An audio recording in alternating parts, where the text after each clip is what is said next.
Do you ever think about your heart? It's a remarkable organ, really. It's roughly the size of your fist and it weighs less than a pound, but it beats 100,000 times and pumps 2,000 gallons of blood a day. I never really thought much about my heart either until recently. Now, I think about it all the time. May 14th, about 8 o'clock on a Saturday morning, I did one of these, a chest grabber.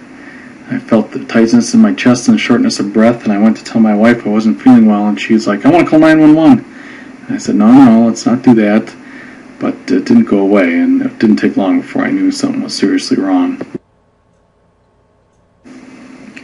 When something goes wrong with your heart, this is the place you want to be. Now, I was fortunate because that's happened when I was at home, and my wife was available to drive me there. I think she might have exceeded the speed limit a little bit. She wanted to run a red light, but I told her no.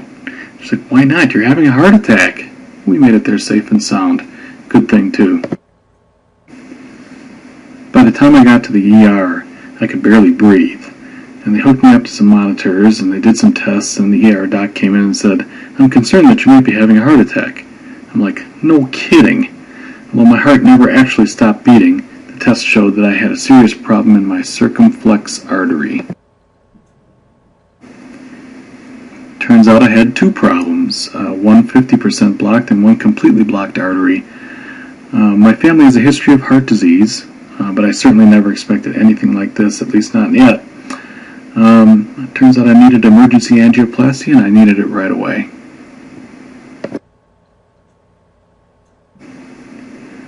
Fortunately for me, St. Luke's has a cardiologist and a cardiac catheterization team on site 24/7. So they thread the catheter up through your groin all the way up into your heart, open up the artery with a balloon, and then insert one of these wire mesh stents to keep it open. The procedure was performed skillfully by this man, Dr. Yosef Shalev.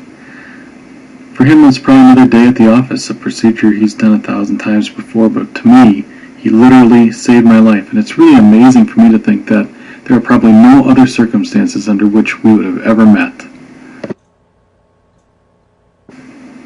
So an hour after arriving in the hospital, I was out of surgery and in intensive care, hooked up to a bunch of electronic equipment, and immobilized by a 20-pound sandbag on my groin to keep my incision from opening up.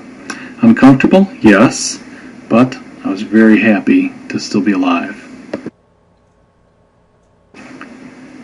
The only real complication I had was a reaction to one of the medications they gave me that wiped out 70% of my blood platelets. Other than that, I was doing pretty well, and the nurses kept telling me things like, "Try to get some rest," which is easier said than done when you have needles in your arm and tubes up your nose and people coming in and out all the time. The next day I was moved out of intensive care to a regular room on the 7th floor, which, as you can see, had a pretty nice view of the south side of Milwaukee, overlooking Oklahoma Avenue and Leon's Frozen Custard. There's something I really like that I won't be having in some time. A parade of family and friends stopped by to see how I was doing, and I really liked that. One of those people who stopped by was my sister, who thought I could use some company, so she let me borrow the Matt blanket, a picture, a larger-than-life-size picture of my son Matt on a blanket. It just makes me smile every time I look at it. It's also passed the time by reading and watching TV, and I received excellent care, but what I really wanted was to go home. After 5 days in the hospital, I finally got my wish. I got to go home, but my life would never be the same. For example, I have a lengthy list of prescription medications that I take every day. Drugs with weird names like metoprolol and pravastatin, Effiant, and lisinopril.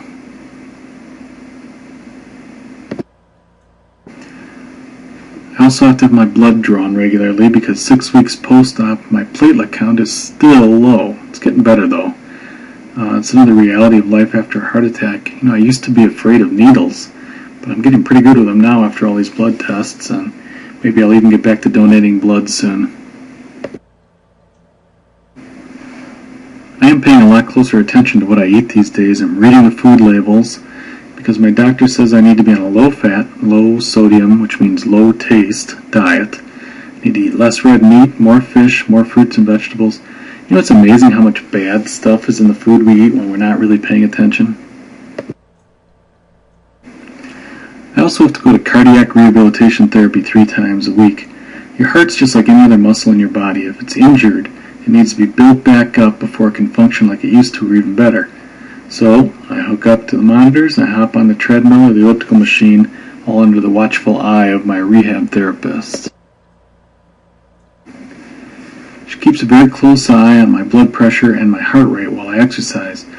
The goal is to get your heart rate up high enough to increase your level of cardiovascular fitness without getting it so high that you end up back in the hospital with another heart attack. It's kind of a delicate balance. You have to start slow and work your way up.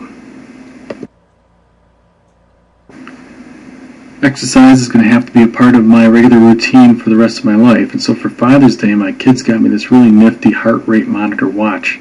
That way I can be sure I'm exercising at the appropriate level at all times. The technology is pretty impressive. It even beeps at you, it kind of nags you when you get above or below your target heart rate. My favorite home exercise activity is taking nice long walks with my wife Karen and my dog Tyson. Now, Tyson doesn't really understand the whole heart health aspect of it. He just loves to go for walks. Except when it's really hot out. Then he walks for a little while, then lays down in the first shady spot he can find and won't budge. Still, the most important part of my recovery, more important than eating better and exercising and taking my meds, is reducing stress. It's the biggest factor in what happened. And this is a tough one for me because I'm used to going all out all the time, and I need to slow down and re-examine my priorities and accept the fact that I can't do everything. The reason I'm so committed to getting better is these guys right here. You know, it's only 2 weeks after my heart attack I was able to attend my son's high school graduation, and a few weeks later I took my daughter to get her driver's license. There's going to be a lot more birthdays and graduations and holidays and special occasions that I want to attend, and I want to be around for all of them.